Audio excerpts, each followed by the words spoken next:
If you feel like you have lost your spark and you barely recognize the woman staring back at you in your mirror, if motherhood has really stretched you in ways you didn't see coming, and you're tired of feeling foggy, overwhelmed, reactive, and perhaps even stuck, I want you to hear me today. Right now, you have an opportunity. You are one identity shift away from becoming unrecognizable in the way God designed you. And by the end of this video, you'll know exactly how to start that change today. Hi, my name is Mona. I'm a mom of 3, 4, and under. I come from the Faroe Islands and I help mothers master their mindset through psychology, neuroscience, slow living with a biblical perspective.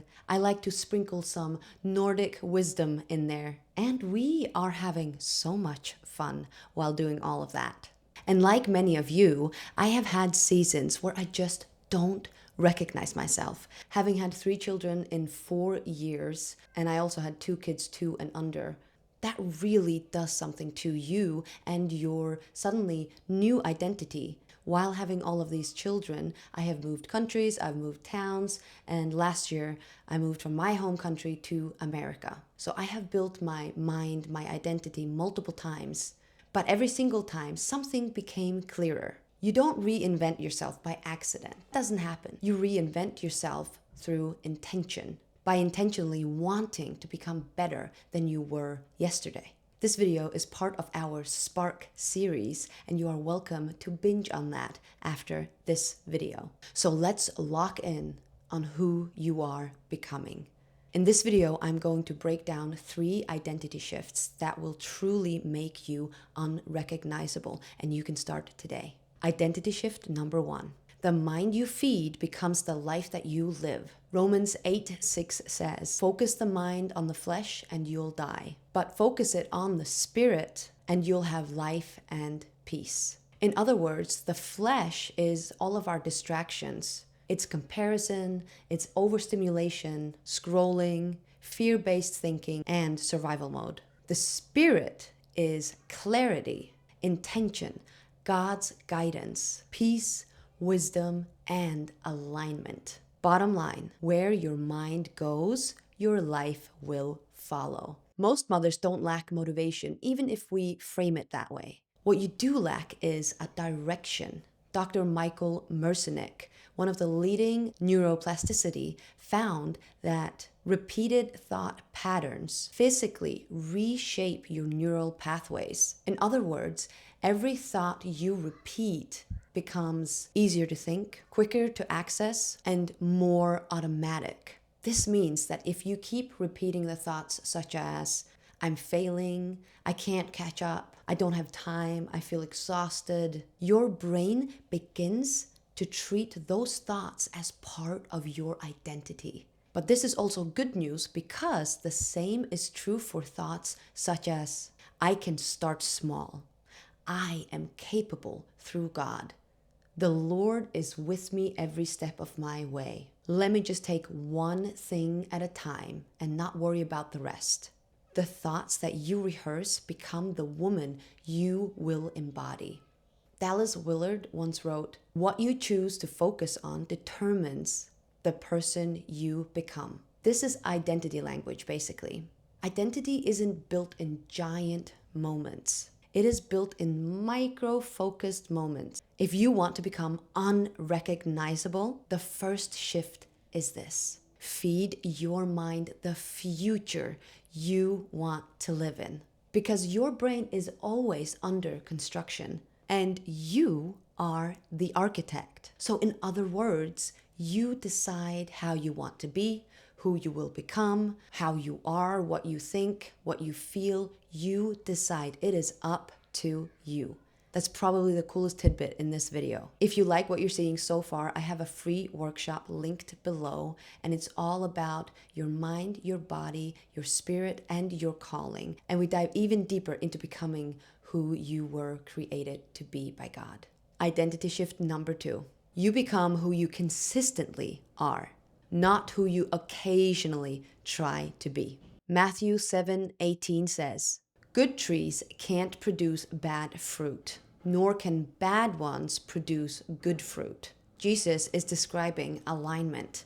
If your habits don't match your values, your mind enters conflict. In psychology, this is called cognitive dissonance, and this really drains your mental energy. And this is how identity is actually formed.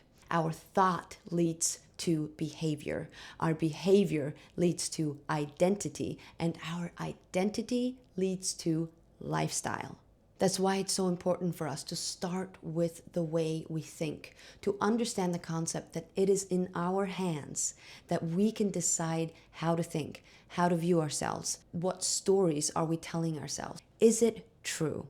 It's very important to ask yourself, is the story you're telling yourself true? Because if it's a negative story, you will embody it. And at the end, it comes out in your lifestyle.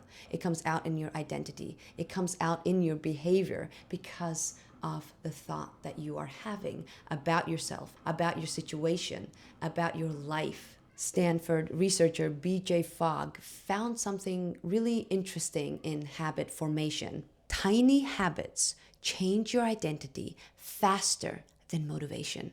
Not big goals, not big declarations, not huge emotional moments. Tiny actions repeated again and again and again, aligned with who you want to be. If you want to become unrecognizable, don't chase intensity, chase consistency, where you will show up a couple of minutes every day, again and again and again. And for us mothers to young kids, this can be difficult because everyone is pulling us in different directions. But this is your opportunity to grab that spark that you have and hold on to it and spend those 5 or 10 minutes on doing this very important thing. Transform your identity. And remember, it doesn't have to be big. It can be tiny moments. And no matter how busy we are, there are tiny pockets of time throughout the day where you can do this. John Mark Comer said, "You are what you give your mind to, not what you intend to or dream about or hope for. What do you return to daily?" In my case, I used Instagram so much. I used it for 15 years daily, and the brain rot was so real in my mind. I was so foggy, and scrolling, in my opinion, is not healthy for mothers. I started comparing myself to other moms, comparing myself wanting something that I didn't really want, but because I was doing it every single day, scrolling, viewing what other people were doing and their opinions, I understood suddenly that my opinions weren't my own. And it was actually very scary. And I came to a point where I just didn't want to live like that anymore. I felt distracted, I felt foggy, I couldn't finish a thought in my brain. Not just because of my kids, but also because my attention was so scattered because I was scrolling in order to slow down and in order to relax. And I'm telling you, since I deleted the app off my phone, I have not looked back, and my brain became so much clearer. Now, I'm not saying that you have to do the same thing, but intentionally understand what is stealing your moments, where you could replace those moments with something that truly rejuvenated you and made you unrecognizable in a couple of weeks. Identity shift number 3. Your spirit drives your transformation. 2 Peter 1:3 says, God has given us everything we need for life and godliness. Everything, not just some things. Everything. Not after you reach this goal, not after the kids are this big, not after you catch up, not after you figure things out. You already carry spiritual authority to rebuild your life. God already designed your identity.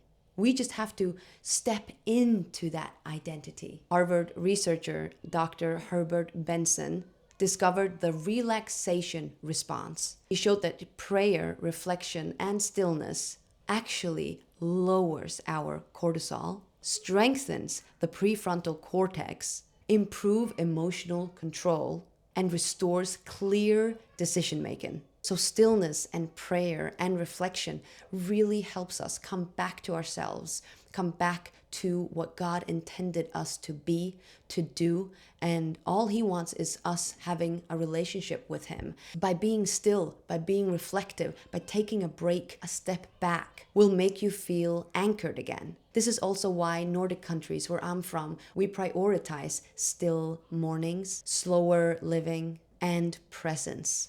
And remember, the world says, do more, hurry, hurry, hurry, let's go, go, go, go. While God says, be still and know that I am God. And science says that your brain rewires when you slow down. All of it aligns. This is such great news. It doesn't require much for us to slow down the pace, to open up our eyes and to see what is around us, and to really take a step back and be quiet. And Viktor Frankl, who you may know him as the author of the book Man's Search for Meaning. If you haven't read that one, I highly recommend it. But he said that between stimulus and response is space. And in that space lies our growth and freedom. Now, becoming unrecognizable doesn't mean that you're louder or that you are busier or more impressive. It's about widening that space, the space that you choose your response, where you align with God and where you align with the identity God created for you, where you return to who you were meant to be. And one of the examples that are just on the top of my head is in that space where we wait to react, we wait for the response, is, for example, with our kids. When we are up to here and we feel like we can't handle anything else, and then someone has a meltdown or one child did something that you didn't like, then we snap. And to have that response time before we react is such freedom, because it really helps us not react in a bad way, but we can react in the right way. If all of this resonated and you're ready to rebuild your identity from the inside out, then make sure to check out my free workshop down below, Radical Renewal for Christian Moms. Lead your mind, strengthen your body, and anchor your spirit in 30 days. This is the exact system that I use to stay grounded, strong, and clear, even with 3 little kids and a busy life. Bottom line, you can become unrecognizable. What a beautiful opportunity you have today. And remember, not by becoming someone else, but by becoming the one God designed you to be before the world exhausted you.